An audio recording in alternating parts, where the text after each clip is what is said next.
Namaste, my friends. My name's Robin Scott, and I was born in London in 1948. So I'm just turning 75 now. I've been asked by my very good friends, Janis, Gillham, Grady, and Mark Fisher, who I've known for a very long time. I've been asked to tell a story. And it's a good story. It's a long and complicated story, and I hope you won't find it boring.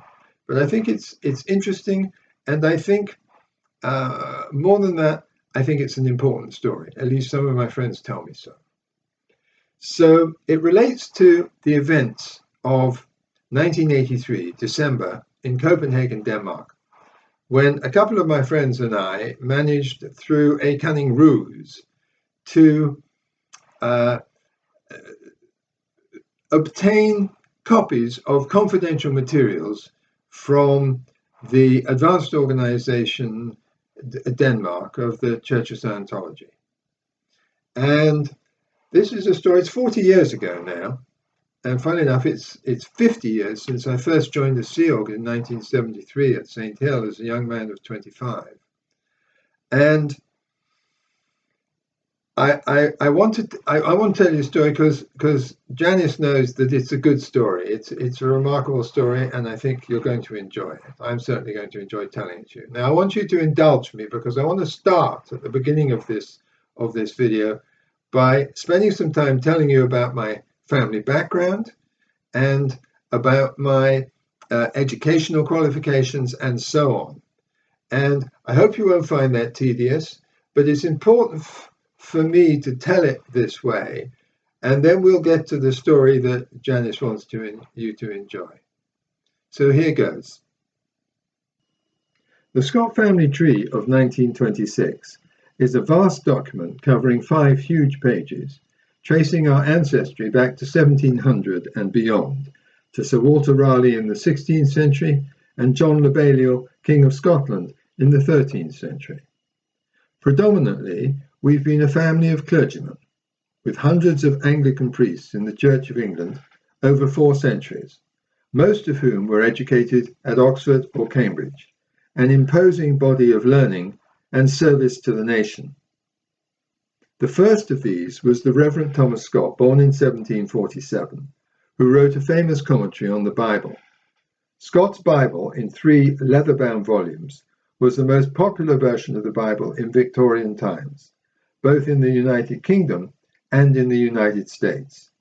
Thomas Scott is known as the commentator for this reason, and he was also the first secretary of the Church Missionary Society.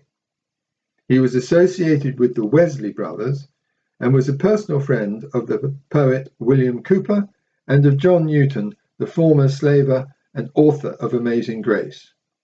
Thomas Scott's book, The Force of Truth, in which he confesses to becoming a true Christian after being ordained, is still in print more than 200 years later. Thomas Scott, the commentator, was my great-great-great-great-grandfather. His son, also the Reverend Thomas Scott, married Euphemia Lynch from Antigua, whose grandfather, Nathaniel Gilbert, claimed descent from Sir Humphrey Gilbert, Elizabethan explorer and half-brother of Sir Walter Raleigh. Nathaniel was a friend of the Wesleys and introduced Methodism into the Caribbean, where he is honored to this day.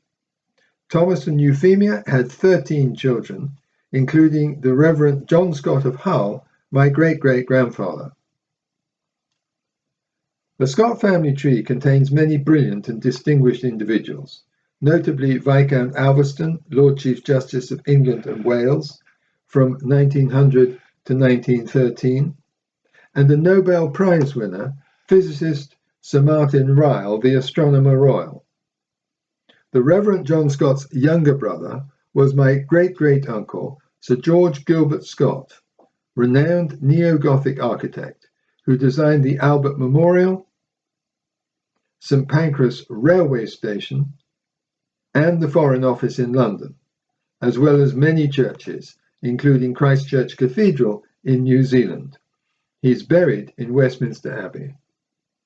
His grandson, Sir Giles Gilbert Scott, a cousin of my grandfather's, designed Liverpool Cathedral at the age of 22, which was described by John Betjeman as one of the great buildings of the world. And he went on to design Battersea Power Station, Waterloo Bridge, and my favourite, the iconic red telephone box. He's buried with his wife at the west end of Liverpool Cathedral, his towering masterpiece. I think it is fair to say that the Scott family have established themselves over the centuries as one of the leading intellectual and spiritual families in the country, steeped in authentic religious faith and academic learning. Personally, I like to think of us as a family of geniuses. Our great-grandfather was an exceptional man, the Venerable Avison Terry Scott, Archdeacon of Tunbridge Wells, who played cricket for Cambridge against W.G. Grace and founded the Royal Ashdown Forest Golf Club. He was a favourite preacher of Queen Victoria's and famously declined to become Bishop of Bath and Wells because they had no golf course and Somerset's cricket team was useless. The Archdeacon and his wife Dorothea Tillard had 6 children. They were an affectionate and close-knit family, and my cousins and I meet regularly at the golf club, where his portrait hangs in the entrance hall as the founder, and we celebrate their memory and the spiritual legacy they left us. My own grandfather was Commander John Wilfrid Scott, who won Queen Victoria's first medal for the outstanding naval cadet of his year at Dartmouth Naval Training College in 1899, and went on to serve at Gallipoli and later commanded a naval garrison which overwintered in northern Russia in appalling conditions, fighting off the White Russians who supported Germany in the First World War. For his gallantry, he was awarded the Distinguished Service Order, second only to the Victoria Cross for conspicuous bravery. Seen here coming away from Buckingham Palace with his wife, my grandmother Primrose, and his mother Dorothea, and again in this picture with his proud parents. Tragically, he died 8 years later from the privations endured in Russia, when my father was only 4. This photo shows his naval sword, which was subsequently owned by my father, also a naval officer, and is now in my proud possession. On my mother's side of the family, her grandfather was Sir Henry Marks, a distinguished and glamorous entrepreneur who grew up in a Jewish enclave in Melbourne, Australia, and went to Fiji in 1881 at the age of 20, just as it was opening up as a new British colony, and shortly after they had given up cannibalism, where he had enormous success as a South Sea trader and built a great fortune, becoming a member of the Fijian Parliament and financing a Fijian military contingent sent to Europe during World War I. A very charitable and kindly man, he was adored by his family, especially my grandmother Elima, which is the Fijian word for 5, and my mother Anne, both of whom were born in Suva, Fiji. My mother, too, was a truly exceptional woman, the most moral person I ever met. Highly intelligent, she studied history at Oxford, became an expert on the history of medieval art, and was awarded an MBE, Member of the British Empire, for her charitable work on behalf of the disabled. Herself an officer in the Women's Royal Naval Service, she met my father during the war when he was serving courageously on Arctic convoys to Russia, which Winston Churchill described as the worst journey in the world.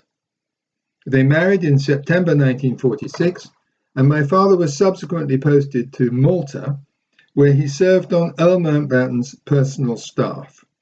Mountbatten described my father as a very able staff officer. So I was conceived in Malta and born in London in November 1948, 8 days before Prince Charles. My mother's parents bought a beautiful house in Sussex at the end of the war, on the edge of Ashdown Forest, Winnie the Pooh country. A. Milne was a close neighbour. and this was a stable base for the family for the first 20 years of my life, while my parents bought a house in Notting Hill Gate, London. So my younger sister Caroline and I were fortunate in the extreme to be born into a family that was not only steeped in religious history and practice, but was also a loving, supportive, and fully functional family, which meant that I enjoyed a very happy childhood and the benefits of a first-class education. This is a random photo of my great-uncle Charlie Scott, the oldest of the Archdeacon's sons. He was a gifted rugby player and qualified as a medical doctor, working as a general practitioner for many years in Market Harborough. I've included this because he was a lovely man and dearly loved within the family and beyond. One has to admire his elegant style and his calm demeanour. Tragically, he and his wife Edith lost their only son at the age of 23 in an air accident. My great-aunt Doss, the youngest of the Archdeacon's children, lost both of her sons in World War II. On a brighter note, I have included a couple of photos of my future wife Adrienne from the 1950s. Not only gorgeously adorable, but a very intelligent and charismatic person, seen here at the head of their Catholic May Day procession. The next photo shows my parents, David and Anne Scott, at a formal function in Belgium, some sort of trade do. And I find it fascinating because of the way in which the other guests are all staring blankly at the camera, while my mum and dad are smiling broadly at each other. I cannot think of a better way of describing how my family was different from the average. We were deeply connected to and engaged with each other. My sister Caroline and I used to joke that we were the only kids who actually liked their parents. I was a bright kid. Sent away to a boarding prep school at the age of 8, I spent 9 months a year away from the family I adored for the next 10 years, in questionable company. But I mucked in cheerfully and was very competitive. Usually top of the class, I thrived in exams, but enjoyed rugby and cricket too, and was in the school teams. I won prizes at ballroom dancing. I was head boy of my prep school for my last year and won the top scholarship to the prestigious rugby school in 1962 at the age of 13. At rugby, because I was the top scholar, I was forced to study Latin and Greek for A-levels, rather than my own choice of English, history, and French. This made me extremely rebellious, and I have been an active rebel ever since. However, I did win the Greek Poetry Prize and scraped into Corpus Christi College, Oxford, on 2 B grades. You couldn't do that these days. After leaving school in December 1966, and before going up to Oxford the following October, I was again fortunate to sail out to Australia and spent 6 months working there, before visiting Fiji and then San Francisco in the famous Summer of Love of 1967, where I stayed in Haight-Ashbury and smoked pot and took LSD. So by the time I arrived at Oxford, I was already one of the original hippies. This was a pivotal event in my young life. At Oxford, as at rugby, I took little interest in my academic studies. It was, after all, the swinging 60s, the decade of sex, drugs, and rock and roll. These are photos taken hanging out with friends in my first year. The next shot is of the University Modern Pentathlon team, in which I competed against Cambridge.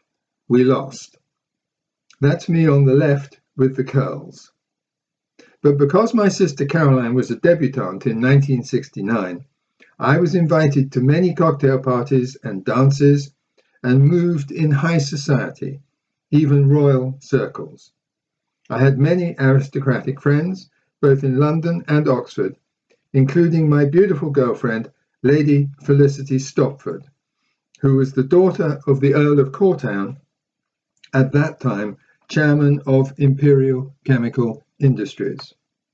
Having said which, I have a master's degree from Oxford, where my specialist subjects were religious philosophy and political philosophy. I have pursued my study of comparative religion all my life, especially Hinduism and Buddhism, and I have practiced daily yoga for 35 years now. I am Jewish on my mother's side. While I was at Oxford, a group of my more hippie friends started to take an interest in Scientology, and I began to learn a little bit about the subject, which intrigued me.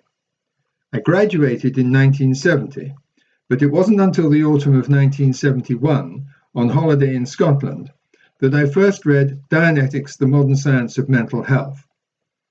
I was blown away by Ron Hubbard's book, and fascinated not only by the concept of becoming clear oneself, but also with the idea of clearing the planet. I distinctly recall writing in capitals, "Clear the planet," on the back of an envelope at the time. In truth, that has remained my purpose ever since I was 23. However, it was another 2 years before I was persuaded by my good friend Dr. Stephen Davis to do a week's communication course at the London Org on Tottenham Court Road in September 1973. I had extraordinary wins on that course, totally changed my life, like waking up as a spiritual being, becoming aware of one's true self. On the strength of that, I signed up for the Sea Org right away on a billion-year contract. I became and remain a very committed Scientologist. I joined Furlough UK at St Hill on September the 30th, 1973. My family were appalled. My main reason for joining was that I considered that Scientology provided the only effective solution to the problems besetting life on Earth and the very real threats to our existence. I felt a sense of urgency in that respect. I had been inclined to become a priest in the Church of England like my ancestors, but I became a minister of religion in the Church of Scientology instead, which I believe to be a much more modern religion. The next 2 years I spent as the cook at the stables at St Hill, cooking 3 meals a day for 100 fellow staff members on a limited budget, working 12-hour days, 7 days a week, and then spending 2.5 hours every evening receiving Dianetics and Scientology training and auditing. Working in the galley was an immensely therapeutic experience, which toughened me up no end and gave me invaluable life skills. I completed my Dianetics and Class 4 auditor internships and my auditing up to expanded Dianetics, as well as the primary rundown, the Wall of Words, Missionaire School, and several other courses. From the summer of 1975, I started to state in session that I felt that I was already clear, which caused problems and a halt to my progress up the bridge. As an aside, it's interesting to note that while I was cooking in the stables galley, David Miscavige used to pop into the kitchen occasionally, looking for a snack when he got back from school. He was 14 at the time, a very pleasant, bright, and likable young man. I knew his father Ronnie quite well, and his older brother. His dad used to lead a band that played at St Hill, and I was an enthusiastic dancer. We had some great times. Later in 1975, I was assigned to a flag mission with Pat Butcher, based at St Hill, where Captain Bill Robertson was also on a flag mission. Pat and I spent some time together with Captain Bill, and I drove him around on occasion. At the end of our mission, I was promoted to the brand new Flag Land Base. Pat and I arrived there on New Year's Eve, 31st December 1975. I was introduced to Hannah Eltringham, treated to tequila by Phoebe Maurer and Rosie Kroger, and spent the evening dancing to the Apollo All-Stars with Laurel Sherry. Quite an introduction. To my great disappointment, I never met LOH in person, although he was still around at that time. I spent 1976 auditing in the Flag HGC at times, and other times as a senior exec working directly for Hannah, who was Supercargo Flag Service Org at a time when we were grossing $1 million a week. However, at the beginning of 1977, I was suddenly assigned to the Flag Rehabilitation Project Force as an alleged List 1 RSer, quite a wrong item. Many others suffered the same fate. I actually enjoyed my time on the RPF, where I met a lot of great people, received auditing from Kerry Gleason, and gained in physical self-confidence. After a year on the Flag RPF, I was still convinced that I was already clear, something that was only understood by my review auditor, Frank McCall, and I finally decided to make an issue of it after 3 years of protesting. I made an exam statement that if my legitimate bypass charge wasn't handled, I would leave. This brought down all hell on my head. I was immediately hauled before a committee of evidence on the grounds that I had threatened to leave, albeit in a supposedly private exam statement.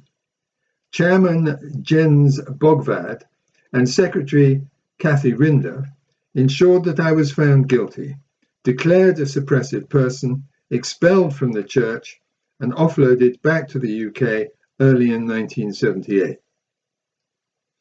I spent 8 months in Europe that year, got an excellent job working as a travel courier in Italy and Switzerland, showing busloads of Australian tourists around Europe, made good money, and got laid a few times, all of which did my self-confidence the world of good.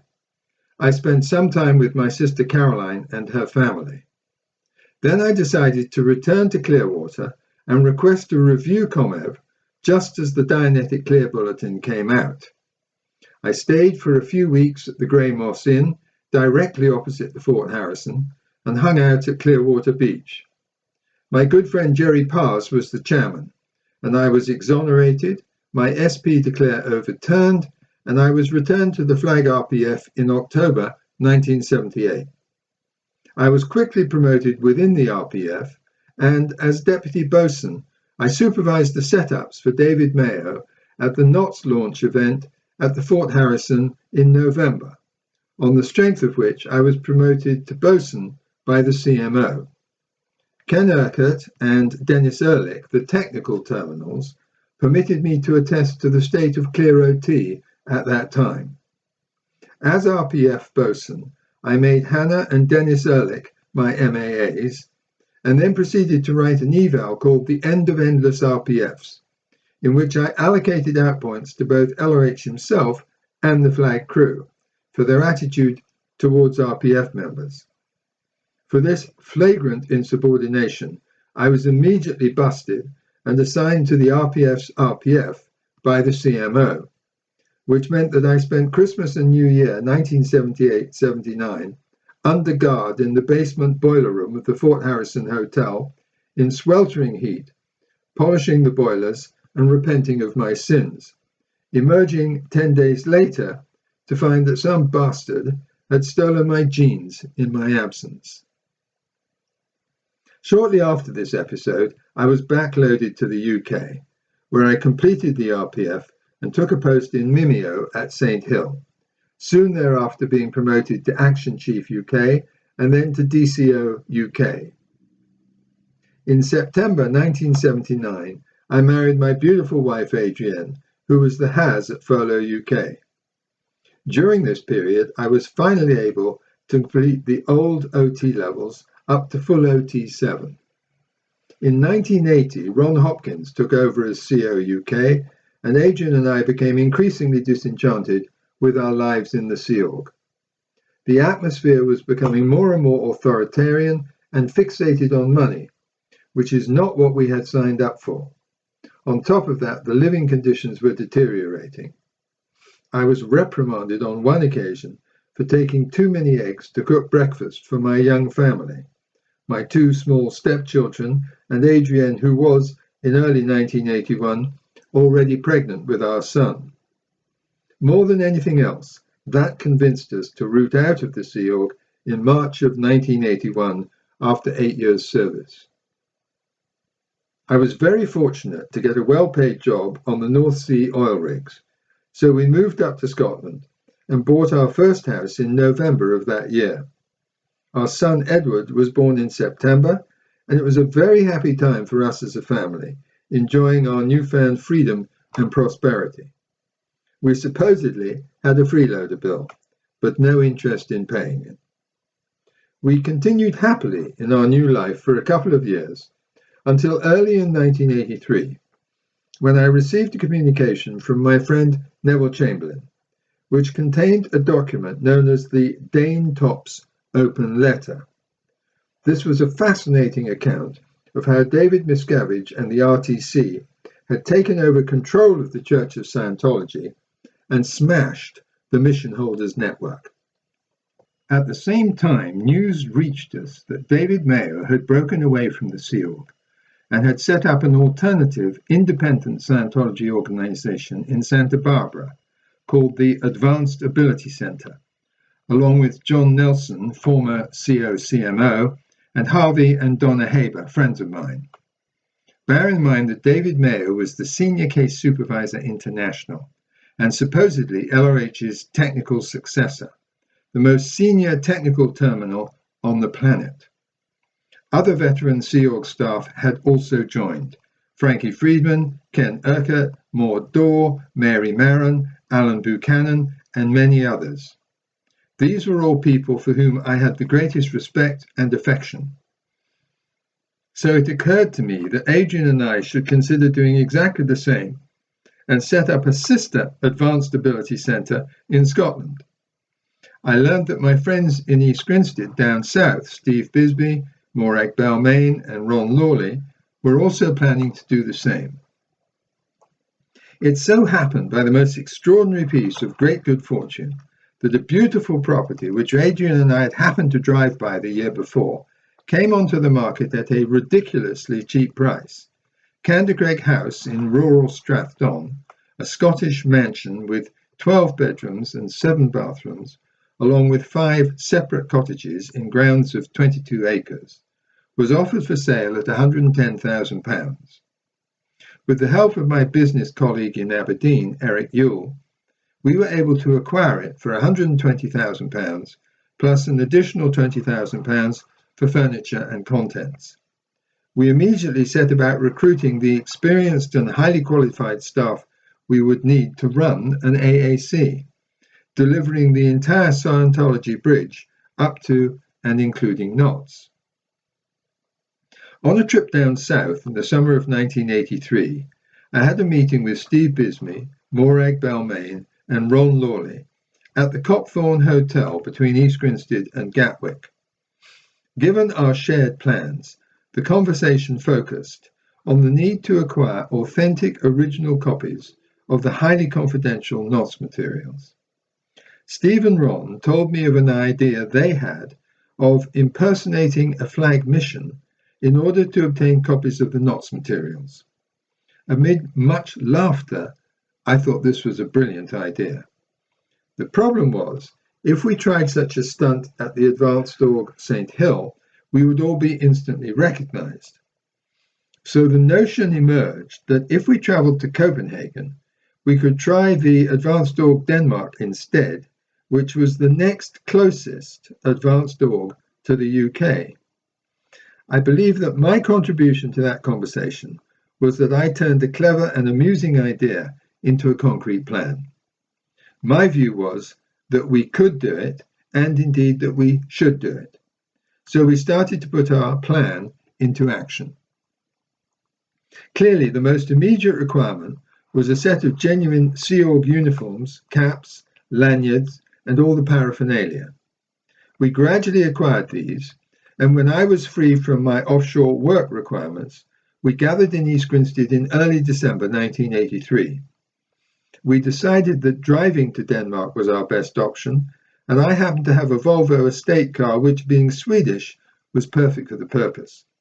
For some reason, Steve Bisbee dropped out at the last moment, but his girlfriend, Morag Balmain, Ron Lawley, and I set out from East Grinstead on the morning of December the 8th, crossing the English Channel by ferry and driving up through France and the Low Countries to catch the ferry across to Copenhagen, arriving that evening and spending the night in a hotel in the city centre. I think it's fair to say that I was the mission in charge. I had been the one to decide to implement their bright idea and turn it into real action.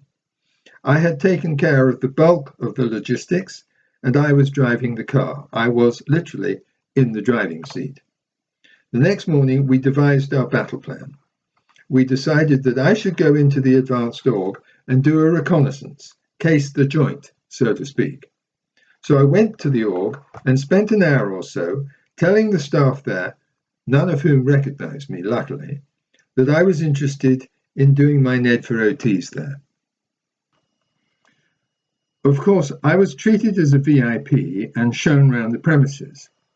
What I managed to establish was the location of the case supervisor's office, where the NOTS materials would be kept. By good fortune, there happened to be a back staircase close by, which led directly downstairs to the courtyard of the building and the exit. Based on my findings, I was able to brief Ron and Morag on the layout of the advanced org, and suggested that they should enter the building, announce themselves as a flag mission, there to deal with out tech, and demand to be shown to the case supervisor's office, along with copies of the NOTS materials for reference. I have to say that Ron and Morag really looked the part. Both of them are very good-looking people, and they were really impressive in their full Sea Org uniforms, very convincing. I have always felt that by actually entering the building as they did, they performed the real purpose of our mission with great courage and confront. As for me, I dropped them off outside the org in the early afternoon and waited near the entrance in my Volvo with the engine running. I have to tell you that it was the most existential moment of my life. My heart was in my mouth, and I could feel my heartbeat thumping in my head as I waited tensely for them to appear, not knowing what the outcome would be and fully expecting to have to make a getaway, possibly chased by the police. I vividly recall timing my heartbeat as I sat perfectly still in my car, 140 beats per minute. 10 minutes later, Ron and Morag walked calmly out of the building and into my car, and we took off for home. Apparently, the plan had worked like a dream.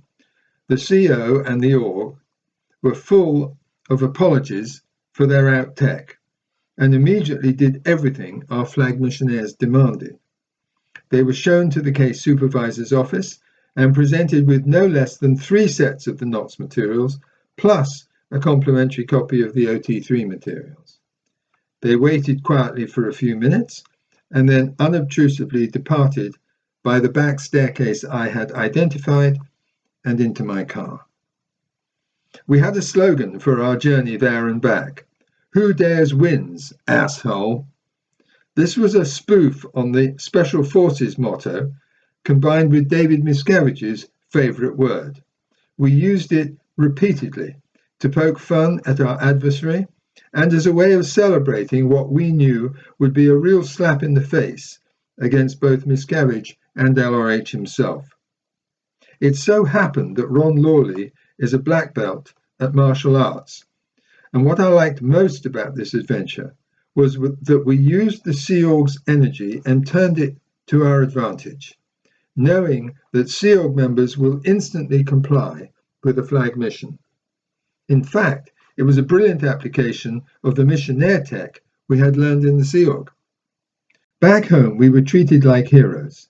The significance of this action was not just that it gave us credibility that we possessed the genuine materials for delivery, but even more significantly, it was a symbolic gesture and a real PR victory, like Prometheus stealing fire from the gods.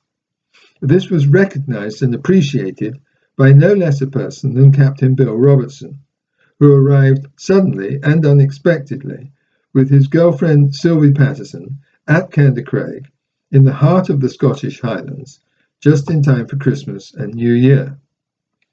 This was a complete surprise and a very great honour, given that Captain Bill was the most senior Sea Org officer after LOH and Mary Sue, and the only other captain apart from Mary Sue, bearing in mind that Commander David Mayo was the next most senior.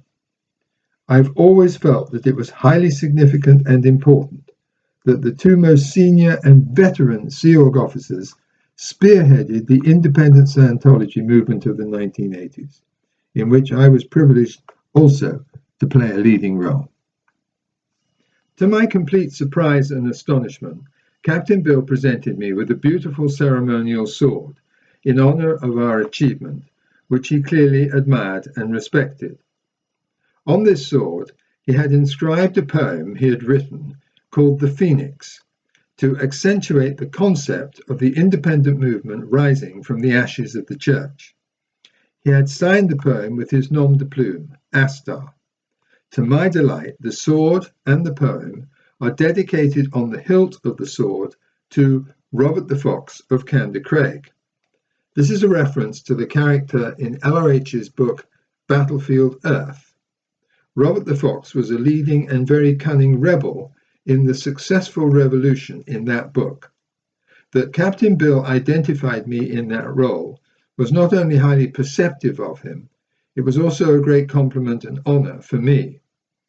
Not surprisingly, the sword is one of my most treasured possessions. I've always felt that it signified a transition of power and authority, a handing on of the baton, so to speak. Something truly remarkable happened at this point. Bill Robertson's poem, The Phoenix, was composed and engraved on the sword long before he got to Candor Craig. But after he arrived, he discovered that the dining room fireplace at Candor Craig was decorated with 4 wooden carvings of phoenixes on the mantelpiece, an extraordinary synchronicity. The reason for this was that the house had been damaged by fire some decades previously, and they had rebuilt that section, carving phoenixes on the dining room fireplace to celebrate the restoration from the fire. Clearly, Bill was astonished by this amazing coincidence, and he composed a fascinating piece of exceptional writing to mark the moment. He was in a very creative mood during those times. The cleverness of the alliteration is wonderful and demonstrates his brilliant mind in ways that you would not have known given the rough, tough John Wayne exterior of the man. I'm proud to have it in his original handwriting. He left soon after to set up Ron's Org in Europe, which is still going today. I'm going to try reading it for you. Here is a fabulously fantastic factual phenomenon. 4 free flying floating phoenixes fighting forever for fundamental freedom of the first free zone in front of the furiously flaming, famous feudal fireplace. Flocky norsily pilificaciously. Flocky norsi nihili pilificaciously. Flocky norsili You get the idea. It has a meaning. It actually means something. It means considering something to be not very important. Making nothing of something is what it actually means. Flocky norsi nihili pilificaciously. Flocky norsi nihili pilificaciously. Got it right at last. Okay, moving on. Adrian and I celebrated Christmas and New Year with a large group of friends, staff, and supporters. Otto Roos, Bob Ainsworth, Mike and Heather Ray, Mohammed Bouderba, Joanne Dancer, Madeline Boniface, my sister-in-law Catherine, and many others. Early in 1984, we started to deliver services, and we remained busy for the rest of that year. In March, I received an inquiry from a musician in Sweden interested in services, who asked me to fly to Malmo via Copenhagen. Naively, I agreed, only to be arrested in Copenhagen airport by police inquiring about the theft of materials from the Scientology org. The church had hired a clever, if unscrupulous, lawyer who had cunningly set a trap for me.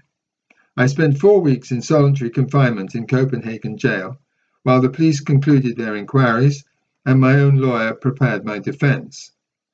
Warren McShane from the RTC led a mission to get me imprisoned for 4 years, an intimidating prospect.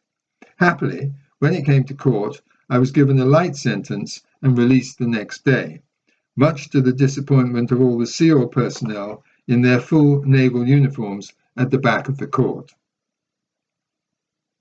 During my time in prison, I received fantastic support from independent Scientologists in Copenhagen, especially Pierre Schutz, Ole Gerstrom, Carol Kander, and Maria Maloney, all of whom came to visit me and became firm friends. One of the most interesting things from that episode was a handwriting analysis commissioned by my friends from a professional expert who determined that the signatures on the documents assigning the copyright of LRH's materials to RTC were fraudulent. The report states categorically that LRH's signature was forged by David Miscavige, who then notarized the document himself. We had a pleasant summer through 1984, with many visitors and a group of clients for services from Switzerland. These photos demonstrate what life was like at Candor Craig. The first shows Adrian and myself talking with Mike Ray and others. Then a shot of our course room. Then Adrian with her sister Kathy and Heather Ray in the dining room. A picture of our young son Edward in the kitchen. Adrian with the kids in the snow that winter. My MG in front of the house. Receiving a toast from the local band of pipers. The entrance gates in the snow. Staff accommodation in the cottages. Myself in the office. A typical scene of activity. The tartan suite. Breakfast in bed. And a family photo. But towards the end of 1984, we started to run out of business and were reluctantly obliged to decide that we were unable to continue in that remote location.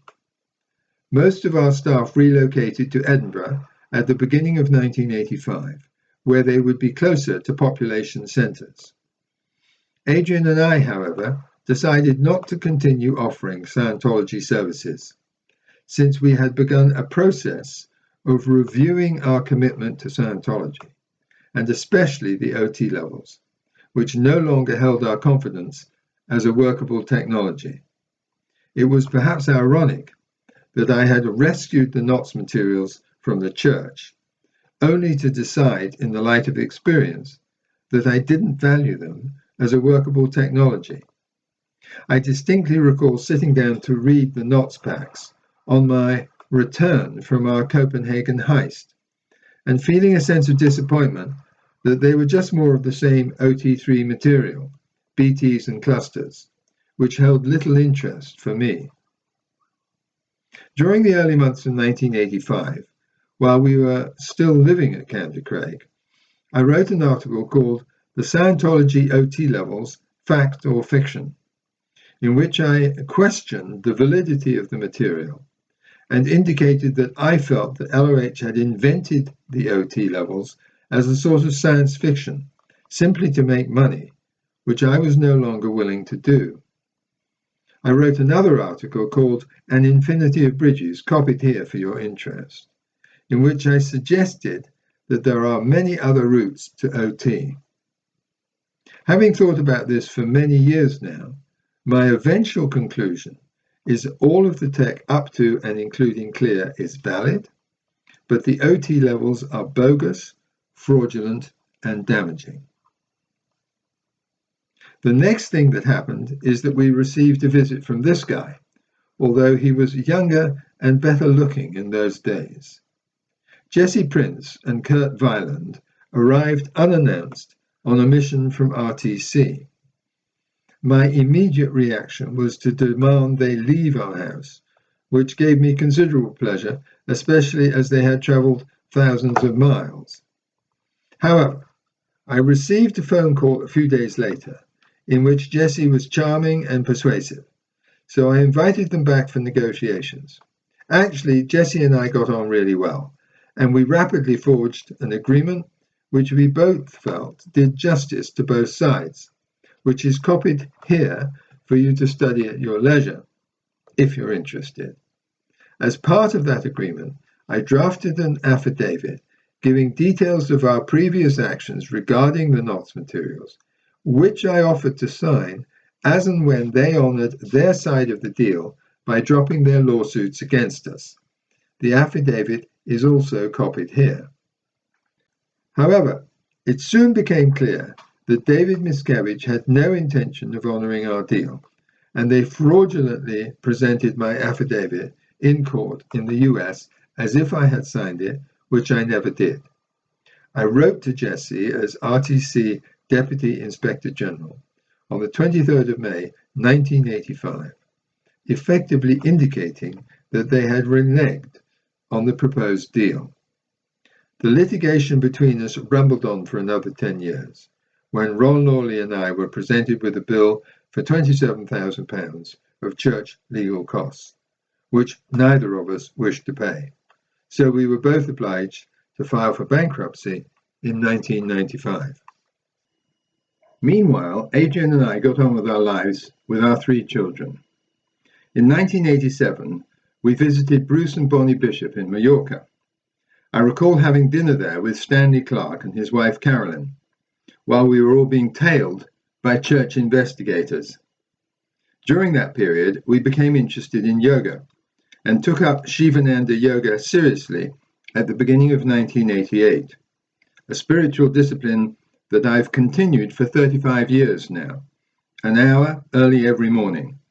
And I would suggest that the practice of yoga and the study of the 7 chakras are the true OT levels, which will allow you to experience yourself as an immortal spiritual being. In 1992, we moved to this beautiful farmhouse in the Midlands, where we returned to our hippie roots and began to grow cannabis. Ironically, it was Scientology study tech which allowed us rapidly to become extremely competent at that activity, and we became quite evangelical about its benefits, although it remains illegal in the UK. In 1994, we transferred our operation to Cornwall, seen here having Christmas dinner with our friends. These photos from 1995 show the family with one of our prize plants.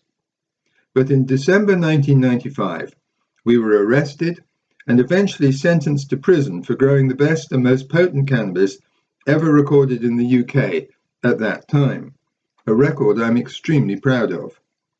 This photo was taken at the beach in Cornwall shortly before our trial, and the next photo shows Adrian and myself not long after I was released from 3 years in prison early in 2000. In 2003, we bought this lovely farm in Cornwall with 38 acres of land, while our son Edward, by then 22, trained as a Shivananda yoga teacher. This photo of him with the portrait of Swami Shivananda, who lived between 1887 and 1963, shows a remarkable similarity. Early in 2005, we moved to the Isle of Skye on the west coast of Scotland, where we had a herd of 36 goats, before moving to New Zealand late in 2006. We bought a beautiful 25-acre farm in the foothills of the Southern Alps. You can see the mountains in the distance. This was a photo taken on Adrian's 60th birthday, in a dress she made herself. This was the deer farm next door. Our bedroom facing the garden, the front of the house in the typical Kiwi style with the veranda, the kitchen living room, our Aberdeen Angus cattle, a nice shot in the snow with our son Edward, snow on the mountains in the distance where we used to go skiing, and another photo of Adrienne, who was my loyal companion and supporter throughout all these adventures. Sadly, after we returned from New Zealand in 2011, Adrian and I separated in 2012 and eventually divorced in 2016 after 36 years of an extraordinary and exciting marriage. I have to admit that I could be a difficult person to live with a bad temper in those days.